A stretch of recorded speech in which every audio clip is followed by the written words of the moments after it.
Estamos de volta com o programa Coletiva da TV Unifev, recebendo aqui hoje o presidente da Fundação Educacional de Votuporanga, Dr. Celso Penha Vasconcelos, e temos como convidados o chefe de jornalismo do TV O Jornal Segunda Edição, Ender Rodrigues, o jornalista Antônio Carlos de Camargo, da equipe Clube FM, e o empresário e jornalista João Carlos Ferreira, do Grupo Cidade de Comunicação.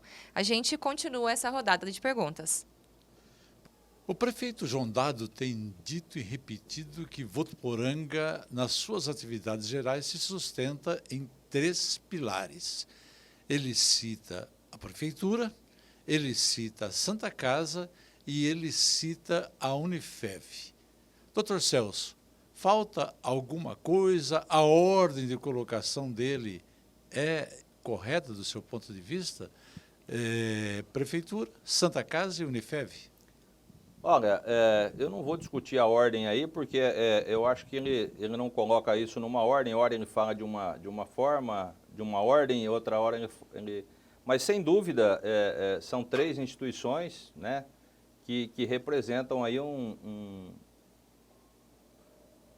valor econômico, vamos dizer assim, para o município bastante grande. Mas nós não podemos esquecer de outras instituições que podem fazer parte desse...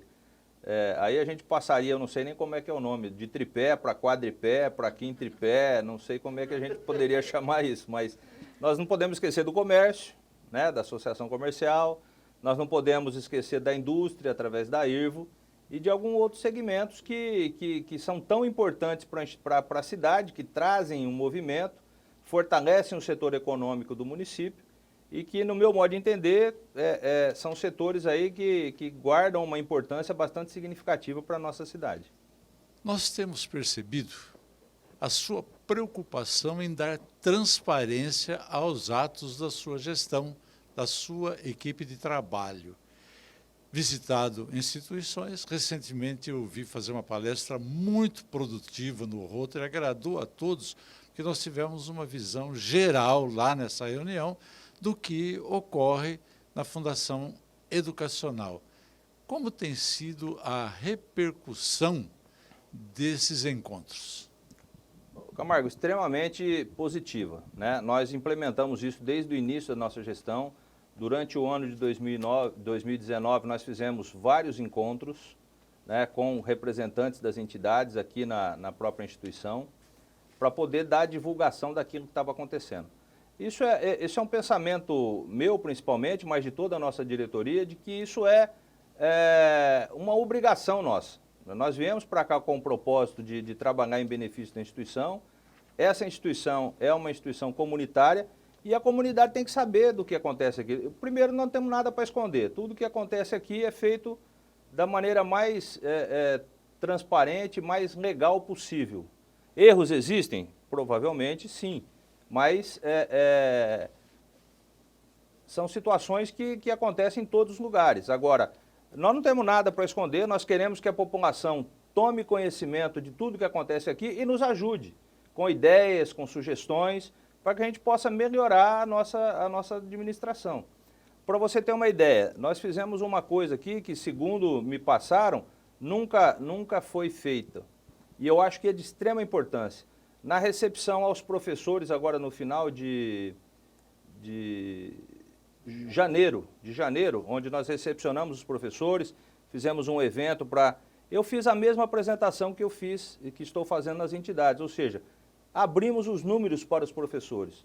Nada mais justo do que aqueles que nos ajudam a administrar a instituição diariamente aqui, saibam qual o destino dos recursos que está sendo dado aqui na instituição. Ele tem que saber que aquele ato que ele está praticando lá, que vai gerar uma economia dentro da sala de aula ou mesmo fora da sala de aula, para onde vai aquele recurso? O que é feito com aquele recurso?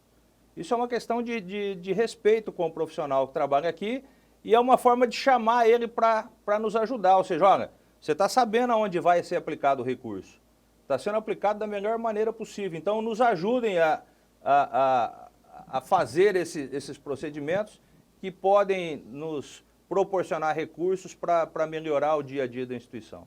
Então, a nossa vontade é de ampliar isso cada vez mais, ou seja, quanto mais a comunidade estiver sabendo do que acontece aqui dentro, mais ajuda nós vamos ter e a probabilidade de erro é cada vez menor. É assim que a gente enxerga essa situação.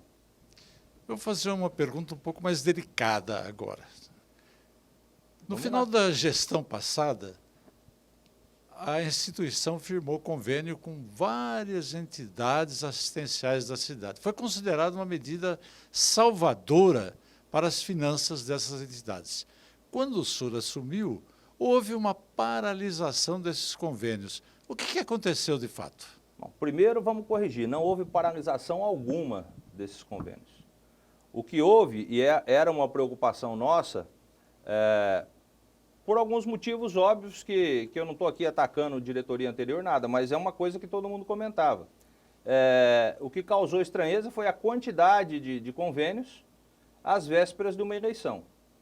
Então, a nossa responsabilidade como gestor era, e eu sempre disse isso, porque quando a gente ia visitar as entidades para pedir apoio, essa pergunta era automática, uma das primeiras que você vai cortar os convênios? E eu sempre dizia, se tiver tudo legal, não vai cortar nada, vai se manter.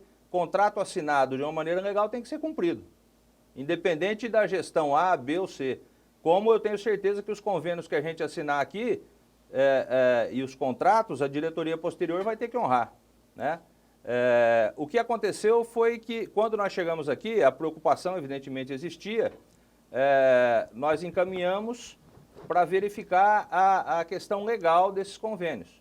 E o nosso jurídico apontou que algumas etapas não foram cumpridas para poder sacramentar a legalidade desses convênios.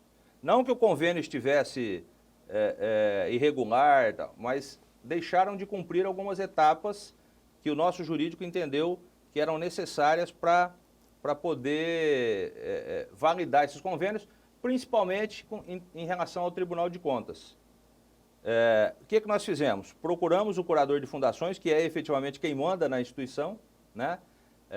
Quem tem o dever de fiscalizar, apresentamos essa documentação para ele analisar, e ele nos respondeu por escrito, determinando algumas providências, ou seja, a suspensão imediata de qualquer pagamento foi o primeiro item, e a adequação dos convênios a determinados critérios que ele estabeleceu, né, como prestação de contas, o valor tem que ser proporcional ao número de atendidos, porque era um valor só para todas as entidades. Só que uma atendia 400 pessoas da comunidade, a outra atendia 40. Então, não era muito justo. Então, ele mandou adequar de acordo com esses critérios que ele estabeleceu. Eu e o tesoureiro, o Dr. Douglas Gianotti, sentamos com cada uma das instituições individualmente. Explicamos todos os eventuais riscos que a gente enxergava, principalmente com relação ao Tribunal de Contas, que é uma situação que as entidades também têm muita preocupação, porque já imaginou o seguinte, a instituição, a entidade recebe lá um ano e meio de um determinado valor. Chega lá no final do ano seguinte, vem o Tribunal de Contas e entende que aquele convênio não deveria ter sido assinado.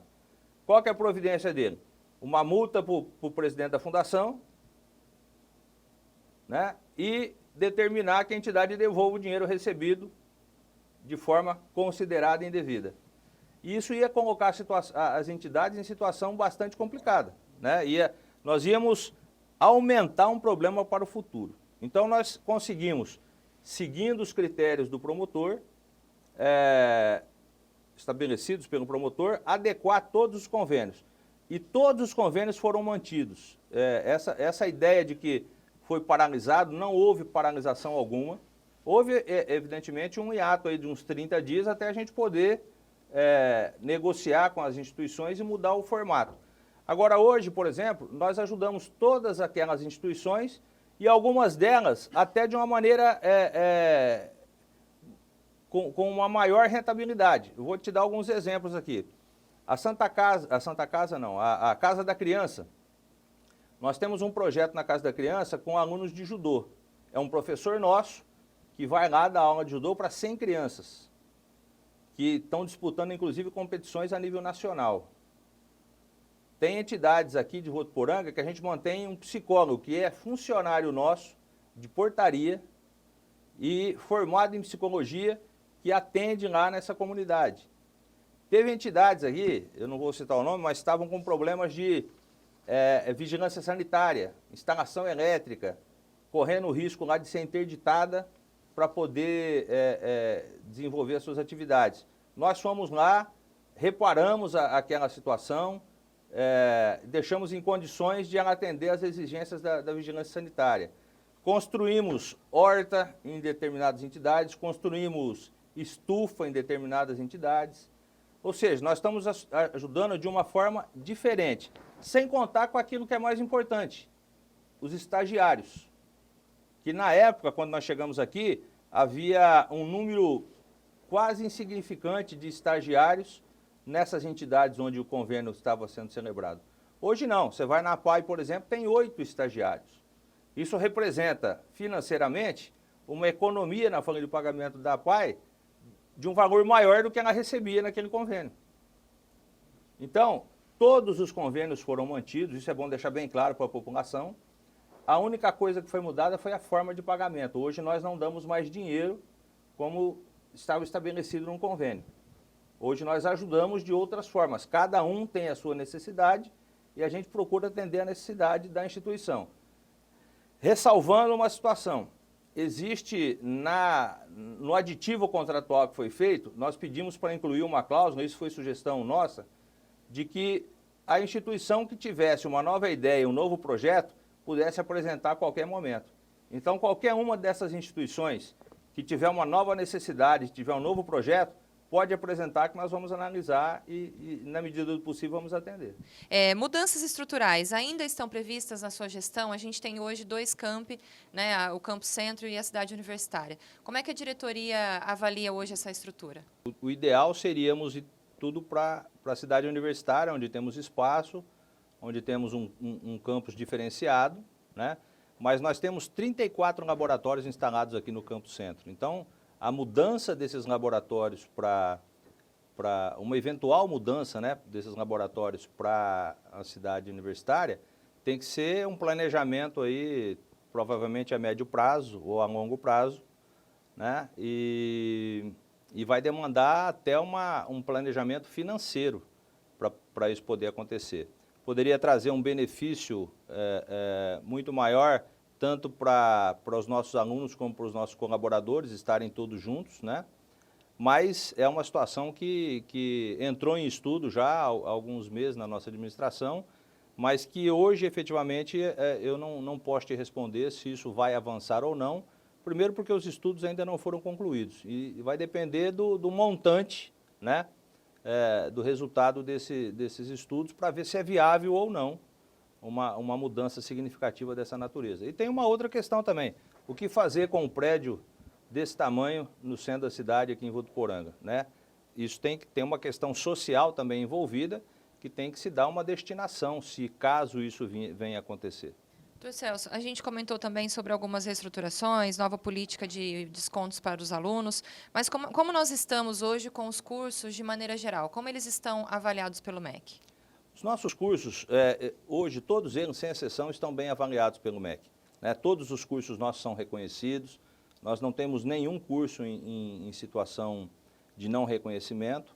Então, são referenciais que nos indicam que nós estamos no caminho certo. Sem contar alguns outros de ordem prática. Por exemplo, você pega o nosso curso de Direito, ele está com um índice de aprovação bastante superior à média estadual, né? Você pega o curso de Ciências Contábeis, aprova mais de 70% dos alunos no exame do CRC. Você pega o nosso curso de Medicina, ele está entre as melhores escolas avaliadas pelo CREMESP, né? Você pega o nosso curso de Administração, já terceiro ciclo seguido que recebe nota máxima no ENAD. Então, há 9 anos, o nosso curso de Administração recebendo nota máxima no ENAD. Diversos cursos estrelados no Guia do Estudante, indicados no Guia do Estadão, que são referenciais que os alunos seguem e que a gente também tem que considerar, né? Então, nós estamos todos os cursos regulares perante o MEC e recomendados por esses outros indicadores aí de qualidade extraoficiais, vamos dizer assim. Doutor Celso, e para os próximos 2 anos aí, quais são as metas estipuladas pela diretoria? Principal meta nossa, o ano passado, 2019, o nosso foco foi, vamos dizer assim, arrumar a casa do ponto de vista administrativo, financeiro, né? Esse ano de 2020 nós já começamos no aspecto acadêmico, né? Não que o ano passado não tivesse foco no acadêmico, também teve, mas esse ano vai ser um foco ainda maior para que nós possamos melhorar a qualidade dos serviços educacionais e não só a melhoria da qualidade dos nossos cursos. E quando eu falo serviço educacional, eu estou dizendo desde a hora que um pretenso estudante ou um estudante liga na instituição para pedir uma informação. Ele entra no site da instituição para buscar uma informação. Até o momento que ele entra na instituição, ele tem que ser bem atendido, né? Na sala de aula, ele tem que encontrar aquilo que ele veio buscar, que é conhecimento. E até o pós-aula, vamos dizer assim, nós temos que ter uma atenção especial para isso. Eu vou fazer a minha última pergunta e vou dar uma guinada, vou sair do tema condutor da nossa entrevista para entrar num terreno onde eu tenho meu maior foco como profissional de imprensa, que é o momento político. Nós vamos ter eleições que vem aí. neste ano. Não, é uma pergunta muito simples. Com base na sua experiência, primeiro na associação comercial, mas fundamentalmente aqui na Unifev, qual o perfil ideal para um administrador da cidade? Uma pergunta difícil de responder. Nós estávamos conversando em off aqui, o João Carlos estava colocando uma situação que cada administrador automaticamente ele tem um perfil da sua formação profissional. E isso não tem, evidentemente, como as pessoas fugirem disso, né? Mas penso eu que um administrador municipal, vamos falar no caso do prefeito, ele tem que ter, vamos dizer assim, menos política e mais gestão nos dias atuais. Não que não tenha que ter um lado político. O lado político é salutar, a boa política é salutar, é importante, tem que ter uma questão de relacionamento com todos os segmentos, mas hoje, nos dias que nós estamos vivendo, se nós não tivermos um bom gestor à frente da cidade, a tendência é que a cidade não progrida o quanto ela tem que progredir. E quando eu falo em bom gestor, o gestor tem que identificar quais são as necessidades da cidade. Quais são as principais necessidades da sua cidade. Isso, evidentemente, varia de uma cidade para outra. Nós, hoje, em Votuporanga, imagino que nós tenhamos aí uma gama de situações que nos permite dizer que nós estamos bem servidos na grande maioria das áreas. Na área da saúde, na área de infraestrutura, né, dada aí os bons governos que vêm acontecendo aí nos últimos tempos, né? Desde a época do Atílio, o Carlão, o Juninho, o próprio prefeito Dado tem feito muita coisa nesse sentido, mas o gestor tem que identificar o que é que está faltando. E penso eu que para Votuporanga hoje, a questão fundamental é o emprego. Então, o gestor tem que buscar empregos para a cidade, fazer um planejamento, um projeto de buscar novas indústrias, tem que ter essa visão. Ou seja, nós já estamos bem servidos na saúde, na infraestrutura, na educação, né? Agora, isso é importante manter? O gestor tem que manter isso, evidentemente, não pode abandonar. Mas o que é prioridade hoje na nossa cidade? Penso que uma das prioridades é a questão de emprego, né? Então, o gestor tem que saber, o bom gestor tem que saber identificar quais são essas necessidades. Dentro dessa linha da pergunta do Camargo, apenas a título de inclusão. O senhor consta que é presidente de um partido político, Partido Popular. O senhor tem pretensões políticas em Votuporanga?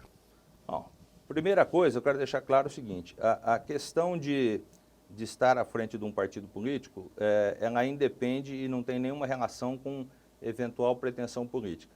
Isso decorreu de um relacionamento com o deputado por conta de uma necessidade que a Fundação tinha de abertura de portas em Brasília para conseguir, como, por exemplo, a publicação do decreto lá do IAD. Nós ficamos quase um ano todo buscando lá uma publicação, uma simples publicação no Diário Oficial, enquanto não chegamos até um deputado para que o deputado pudesse nos auxiliar, a gente chegava em Brasília e portas não se abriam, né?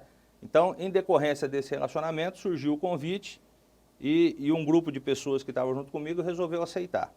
Esse é um ponto que não tem nada a ver com a questão política.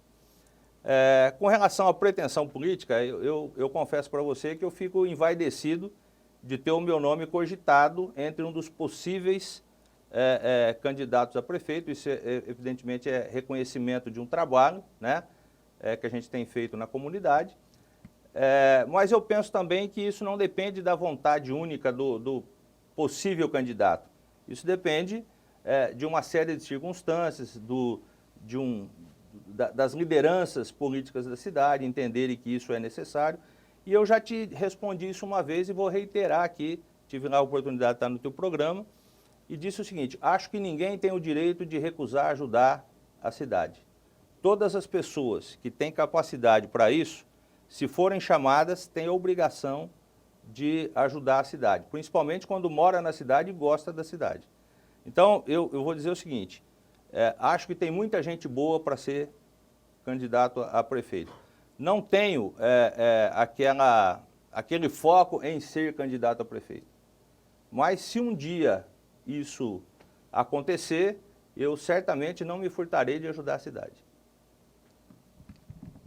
Agora a pergunta final minha, já agradecendo a Fabíola pelo convite e a alegria de estar aqui com os meus colegas profissionais respeitados da cidade, mas da área acadêmica, presidente. Nós percebemos a sua preocupação, inclusive, durante essa entrevista, do nosso falta de vaga no curso de medicina. O cenário que a gente vê na região é de que uma outra universidade vizinha, que está sendo questionada na justiça, tem um número de vagas bem superior à nossa.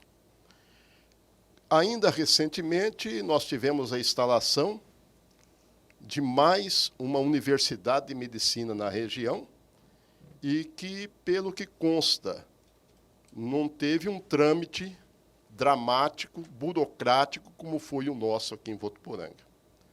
A pergunta que eu queria fazer é o seguinte: como está esse processo de aumento de vagas para o curso de medicina de Votuporanga? Nós não estamos sendo injustiçados pela política educacional do curso de medicina? João, essa é uma situação que eu vou ter que responder pelas metades, porque eu não acompanhei o processo anterior, né, de como foi feita a solicitação, se houve alguma reivindicação para esse número de vagas. O que eu posso dizer é o seguinte: a instituição Unifev, como um todo, e especialmente no curso de medicina, é uma das mais preparadas para receber alunos. Eu me sinto injustiçado, não sei se é a palavra certa, mas eu me sinto constrangido enquanto cidades da nossa região, com uma população muito menor, com uma infraestrutura que não chega aos pés da Unifev, abre um curso de medicina e já abre com 120 vagas, enquanto nós temos 60. Tá? Eu me sinto constrangido enquanto instituições da nossa região passam por problemas sérios e o Ministério da Educação cogita cancelar, anular essas vagas e não pensa em transferir essas vagas para uma outra instituição da região que tenha capacidade para poder absorver. Porque vamos imaginar, eu não quero que a nossa região, independente de qual instituição, perca a vaga de medicina ou de nenhum outro curso. Por quê? Porque isso traz divisas para a região. Então, o ideal é o seguinte: se uma determinada instituição não está atendendo a contento e as vagas existem naquela região, na minha visão, qual é a melhor instituição daquela região que pode absorver essas vagas? Transfere essas vagas. E aí, sem falsa modéstia, a gente se coloca como uma das principais receptoras desses alunos, porque a instituição tem capacidade, tem um corpo docente qualificado, tem infraestrutura. O cuidado que nós temos que ter que tomar é aquilo que eu sempre falo para o nosso coordenador de curso. Pode ficar tranquilo que nós não vamos abrir vagas se não tivermos condições para receber esses alunos, né? Isso nós temos que falar não só da instituição, como também da possibilidade de internato nas instituições de saúde do município. E hoje nós temos essa estrutura. Eu não digo para quadriplicar, quintuplicar, mas a nossa intenção é que nós tivéssemos mais uma turma de 60 alunos, né? E preferencialmente que nós pudéssemos iniciar essa turma no mês de janeiro. Nós teremos uma turma iniciando no mês de janeiro e uma turma iniciando no mês de agosto. Isso para nós seria o ideal. Agora, que é relativamente frustrante você ver o que acontece na região, sem menosprezar nenhuma cidade, sem menosprezar nenhuma instituição, mas tudo que está acontecendo, e você vê tudo que acontece aqui dentro da Unifev, nunca tivemos nenhum tipo de problema dessa natureza, toda a infraestrutura que tem aqui, o corpo docente, e nós com metade das vagas dessas outras instituições, é uma questão frustrante. Tá ok, então, muito obrigada pela presença de vocês, aos meus parceiros aqui de bancada, o Ender, Antônio Carlos de Camargo, João Carlos Ferreira, jornalistas respeitados aqui em Votuporanga, então é uma verdadeira honra para a TV Unifev tê-los aqui com a gente nessa estreia do programa Coletiva, ao Dr. Celso Penha Vasconcelos, presidente da Fundação Educacional, por todo o seu tempo, a sua disponibilidade aqui hoje. E você continue conosco, continue acompanhando a programação da TV Unifev, que vem muitas novidades por aí. Escreva para a gente, mande sua sugestão de quem você gostaria de ver aqui sentado nessa cadeira no programa Coletiva. Até a próxima!